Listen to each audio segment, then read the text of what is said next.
that's another deal that you know that brothers and sisters got to be aware of because aware of because that salvation is going to come through those chariots, man. That picking up because salvation means your salvation, your deliverance, really. Right. So the Most High is going to use that as vehicles of your deliverance. That's right. Like that's the vehicle of your salvation. Yeah, that's the saving of your soul. Like it's saying, everybody always says, "How are we going to make it out?" They tell people they're going to destroy they say it's going to be destroyed by nuclear missiles. Hey, how are we going to make it out? I don't get with you, man. Like in the Apocrypha, what it say, they shall be amazed at the strangeness of their salvation. The strangeness of their salvation, man. Yeah. And see, just like you see in 2 Kings with Elijah, he was brought up in a whirlwind. That was a chariot. Yeah. That was a chariot. And so just like there was a YouTube video of a brother who saw these orbs in the sky, and the guy just totally freaked out. He's like, those are the what he said. Those are aliens. Those are aliens. And it was a so-called Issacharite, so-called Mexican or whatever, Mexican. But the thing is that the dude was in fear. He was in fear because he didn't know. So when you go into the scriptures and then you understand that those are the chariots of the Most High, and those things are inhabited by your brothers. That's right. Your brothers. That's right. But actually, man, now that we brought it up, it's a reason. It's a reason why the scriptures. So this is a book. It's called The Gods and Spacemen in Ancient Israel. Hold it up, I'm gonna zoom in on it. Yeah, zoom in on it. Gods and Spacemen in Ancient Israel. Alright. So I just want to bring this out. It's a little deal on it. On page 54 of this book, it says, Yahweh was an arrogant celestial of the Black Brotherhood riding in a fiery chariot. Oh man. So of the Black Brotherhood. So now this is a so-called white man, an Edomite, that wrote this book. For him to put in this book of the Black Brotherhood, there's a significance in that. So we know that the angels, the Israelites, were so-called black men. You know, we know that the angels are so-called black men. This book verifies what the scriptures, what we already know through the scriptures. So do you think that for 1 minute these people, these Edomites, don't know what's in the sky, that's rolling around in the sky like that, man? Don't fool yourself. The Edomites know. Why you think they so fascinated with outer space, man? They make so many movies. They made another Independence Day this past summer. Yeah, and they've been wearing the first Independence out like crazy on TV now. And here's another one. I can in Acts 1. So like you go into Acts 1 and 9. It states, hold on, let me get there. Acts 1 and 9. I start at 8. But ye shall receive power after that the Holy Spirit is come upon you, and ye shall be witnesses unto me both in Jerusalem and in all Judea, and in Samaria, and unto the uttermost part of the earth. And when he had spoken these things while they beheld, he was taken up, and a cloud received him out of their sight. And it says, and while they looked steadfastly toward heaven as he went up, behold, 2 men stood by them in white apparel. Now what you can see from that, as Yahawashi was taken up into the cloud, he was going into what we would call a so-called UFO. That's the chariot of the Lord. And so then you see two men standing in white apparel. If you can extrapolate from the scriptures, those were 2 angels. Those were 2 angels. And so I'm going to go on. And it says, and the 2 men stood by them in white apparel, which also said, ye men of Galilee, why stand ye gazing up into heaven? This same Yahawashi, which is taken up from you into heaven, shall so come in like manner as ye have seen him go into heaven.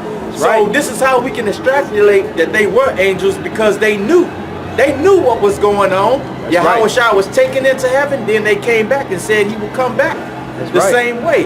So when we start to see these things in the sky, we got to know that our salvation, that's our salvation right there. That's right. And I got a precept for you. Go ahead. Because it's like the angel said, in this like manner he's going to come. This is Revelation chapter 1 and verse 7. Behold, he cometh with clouds, which those are chariots. Okay, well, it tells you in Psalms, it says that his chariots are number 20,000. Hey, man, I'm right on that And too. they say he has. And that's a 104. Yeah, Which go one ahead say he and might? get it up He hides amongst the clouds. Yeah, the clouds is what you would call UFOs. Because right. back then there was no name. In fact, there really is no name. No. That's the reason why even till now it's called unidentified flying object. That's right. Yep, that's right. So they just use the word clouds. That's it. That's it. Because when it goes into the sky, it looks like a cloud formation. It looks like a circular, type of cloud. That's Go ahead, right. read that precept. Yeah, this is Psalms 104:3. Who layeth the beams of his chamber in the waters, who maketh the clouds his chariot. And that's what the Most High does, man. Yeah. He makes, those are his chariots, man. right. Yeah. Those are his chariots. So, for brothers and sisters, when you see those things up in the sky, don't be afraid of that, man. You know that your salvation is nigh. Now, check this out. There's a guy on Instagram. He has a Hebrew page, a pretty popular Hebrew page, and he puts some fable stuff in there. This is true. Yeah. Now, this guy, he put like information out there talking about, they got other life forces that they know about with aliens and a picture of them playing with like a UFO chariot. You ever seen them pictures? They say, "Oh, a UFO crashed." Yeah. He's putting that type of information out there. That's a fake. Yeah. These chariots are indestructible. Right. So anybody saying that, and this is an Israelite. This is a guy who has a big time Israelite page. I see it on the internet. A lot of people follow him. He puts out all kinds of stuff in there. Throws in a lot of fables in there for a lot of you jakes. So we're trying to bring out the scriptures and the truth of it, Yeah. Right. And that's just a lot of, just like the NASA guy. What's his name? I can't remember his name, man. But the dude has accolades out the window, man. He's a big time dude.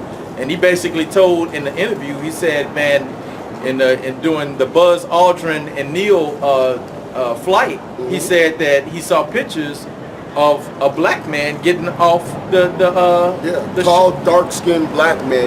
About 7 at low minimum, between about 7 to 8 feet tall at a minimum. Had to duck to come through the doorways. Yeah, had to duck, man. Yeah. So we got countless, and Esau has covered up tons of information, and the Most High is blessing us to get these jewels right now. And that's why they're scared. Yeah, they have to tread carefully. Right. They're going through their witches, but it tells you it's gonna fail. Yeah, exactly. Yeah. But they gotta tread carefully. Yeah. Because the truth came out, just happened to come out when they were starting to do the space travel program. That's right. The 60s was a very Masonic, demonic period, man. That whole 60s, brothers and sisters, man. Because every time I get my information on Jake and things that happened both in the truth and just the increase of wickedness, man, the 60s was just a decade of just very wicked things going on, man. Man. The start of the Church of Satan with Anton LaVey was in the 60s.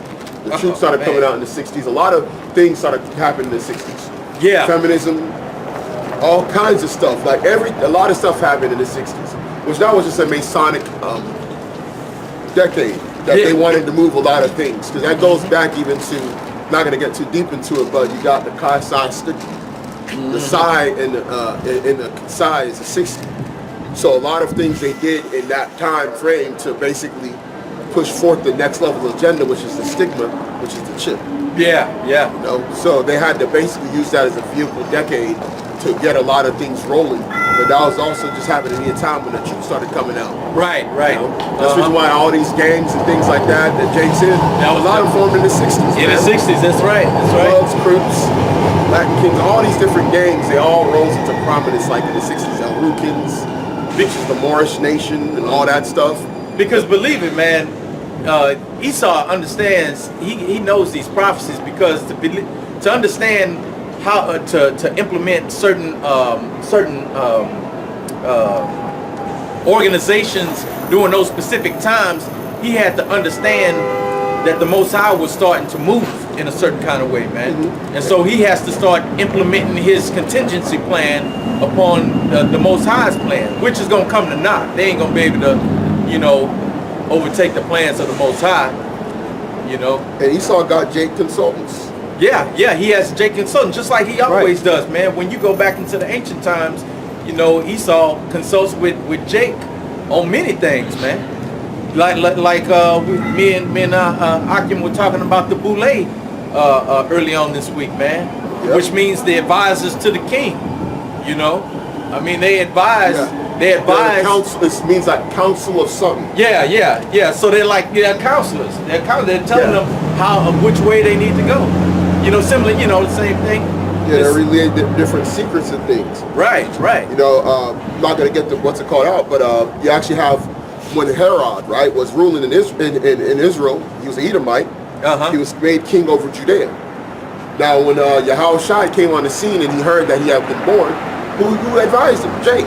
Yeah. Who is this? Is called King of the Jews, and they went and advised him, even gave him the prophecies. Yeah. Which led to the slaughtering of a lot of the children in Bethlehem. Exactly, man. So you have wicked Jakes that are always advising these people and doing things on the side and doing things in the forefront to basically ensure that these guys stay in rulership. And power. Which will, you know, Albert Taza will drop the little boule piece. Yeah. We had talked about it. I'll probably chop it up and send it out to you, brothers and sisters, man. Yeah. And you got to watch it. Because when you see that, man, your eyes going to open up even more about how serious this thing is and how you're going to understand more that all Israel can't come together. Yeah. There's a brother that came on the page and he asked us, why don't we all get together? Why don't we all get together? Guess what? When you watch this little piece, you're going to realize why all Israel can't come together. You're going to realize that if these people are out there and exist, what makes you think that they're going to come together under the same banner when they're fighting with when they're with the enemy? Yeah, they're sleeping with the enemy. No, literally. Right. Yeah, that's right. You know, and you know, and just like the brother said, he said that brother asked that question because that's prophetic as well, man. In the book of Zechariah, that 2/3 have to be wiped out. So we already know that there wasn't going to be a unification of Israel. You're going to have those people who are not going to partake of this truth. They're going to reject it, just like he said. These guys are going to want to see this world continue. Yeah, that's right. That's their goal. Their goal is to keep the rulership and to get the goodies because they don't have faith. Yeah. Because what brothers and sisters is saying is that faith in Yahawashi, faith in deliverance, faith in the world to come, is only going to be given to the elect. That's right. So it's not going to be given to all Israel. All Israel's not going to have that faith. Because of that, they're going to want to rely on their faith in their oppressor. Right. In fact, that's a segue to go back into that 2 Thessalonians. Yeah. We've been that's a good. It's amazing how the Spirit could just jump off of one chapter. Yeah. And you could just jump into so many different things. And segue right back into it, man. In fact, before we get that, bro, let's go ahead and get the 1 Thessalonians 4 and 14. Because you were talking about the church, I just want to give them one more thing. Because how are we going to get delivered? We want to kind of close it out and to show you that it was told about how we're going to get delivered.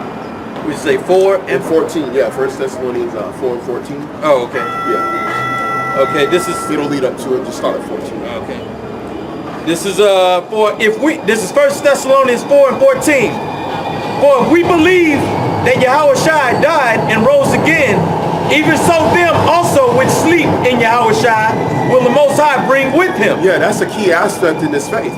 Because do you really believe, you know, that Yahawashi, that there's a man by the name of Yahawashi of the seed of David, okay, born like us unto us, walked on the earth, did not transgress one time in his whole life, and died for the nation, was buried, rose from the dead on the third day, which we'll get into shortly another day. You really believe that? Right. Because see, now you actually have men that's telling you that you either got Old Testament people or you got people telling you a different name, and you know that they can't prove is that name. Right. You know, we can prove that that's the name, and we have faith that that's the name. I just want to kind of reiterate this piece right here, because it says, for if we believe that Yahawashi died and rose again, even so them also which sleep in Yahawashi will the Most High bring with him. Yeah, so that's a lot of saints that passed, man. That's a lot of saints. And so I just want to throw this precept. This is Psalm 68 and 17. The chariots of the Most High are 20,000, even thousands of angels. That's right. And it gave you a specific number. Yeah. Thousands of angels, it's man. 20,000 and thousands of angels. So now when you look at this, you know, I mean, it's amazing how these scriptures talk, man. So hey, so now you can go into the next level. Go into it now, man. This is beautifully building up now. Oh, man. How are we gonna get delivered? Keep going. Verse 15. For this we say unto you by the word of the Lord, that we which are alive and remain unto the coming of the Lord shall not prevent them which are asleep. For Yahawashi himself shall descend from heaven with a shout, with the voice of the archangel, and with the trump of the Most High. And the dead in Yahawashi shall rise first. That's right. And so that's how it's going to happen. When Yahawashi comes back, as the angel said, he's going to come back in light matter. He's going to come on the Father ship. Yeah, right. That's right. That's why you know, you brothers and sisters, and if y'all, especially if you're over the age of like, if you at least 30, you didn't see Independence Day. That's for certain. Yeah, yeah. You know, yeah. That main ship that came was really like a sign of showing of how it's gonna be. He's gonna come with the clouds. He's gonna come with the rest of the angels. In that movie, that ship was like 15 miles wide. Yeah. So that's how we're gonna get delivered. Keep going. I think it's gonna say we're gonna be caught up in the air. It says, then we which are alive and remain shall be caught up together with them in the clouds. There we go again with them clouds and again. Those are them chariots. Yeah. Those are those chariots. The brother brought out. To meet the Lord in the air, and so shall we ever be with the Lord. Wherefore comfort one another with these words. And that is a comfort, man. Yeah. To know that when you see those things in the sky, just like I mentioned about that video when that brother saw those things in the sky and he got terrified. Yeah. He said, these are the aliens, y'all. Yeah. These are the aliens. They're coming to get us. But see, those who are comforted with the scriptures will see that and rejoice. That's because they know that salvation is near. Yeah. You go in that Wisdom of Solomon. Yeah, I got it right here. Just like you were just saying, you know, how some of them gonna be in fear and they gonna, you know, they ain't gonna know what's going on. Right. This is Wisdom of Solomon, chapter 5, verse 2. When they see it, they shall be troubled with terrible fear, and shall be amazed at the strangeness of his salvation, so far beyond all that they look for. So when they see these brothers getting beamed up, man, you know, in these chariots, they gonna be like, these the ones? These the ones? You know? Hey, and just Negroes? That's right. Just like if you read further down, you know, these are the ones that we had in reproach and in division. You know, so it's like they ain't gonna be able to wrap their minds around it what's gonna be going on. Because Esau been lying to them. Yeah. That's why that Second Thessalonians goes into this deceiver. Yeah. This man that is opposing himself, and what he's done is he's twisted what your deliverance is going to be. Yeah. He's made you think that they're nanus. Yeah. Right. But the tall men with big ass heads. He made E.T. Lizards. He made E.T. to make you. He made E.T. which E.T. is actually being thrown. I think it's on Netflix. They throwing it back on Netflix this month. Yeah. So they've been throwing that stuff out there. Like the brother said, they had the Independence Day, the original one showing all on the TV. Yeah. Because they're trying to throw it back out there that's not how you're going to be delivered. In fact, there's a movie that's kind of like similar. There's like another, it's like almost like an Independence Day. I don't know if it just came out or if it's coming out soon. But it's the same thing. They're trying to throw you off from knowing how you're going to be delivered. Yeah. And that's why now when we come to our people and tell them how you're going to be delivered, they don't believe it. You ain't even got people that are Israelites that lead them. If you're not going to be delivered out of here, that we either one, the brother knows about it, you got to leave and go back on your own. Right. Yep, that's right. Or that you got to stay here and build the kingdom in Babylon. That's right. Yeah. We got a camp out here in Houston that teaches that. Look at this, you know, this is now we're not talking about you guys. Oh, Brother Barrett false witness, man. We already know what you guys probably gonna be watching Gamma City. So no, we're not talking about you, man. That's right. We're talking about mountains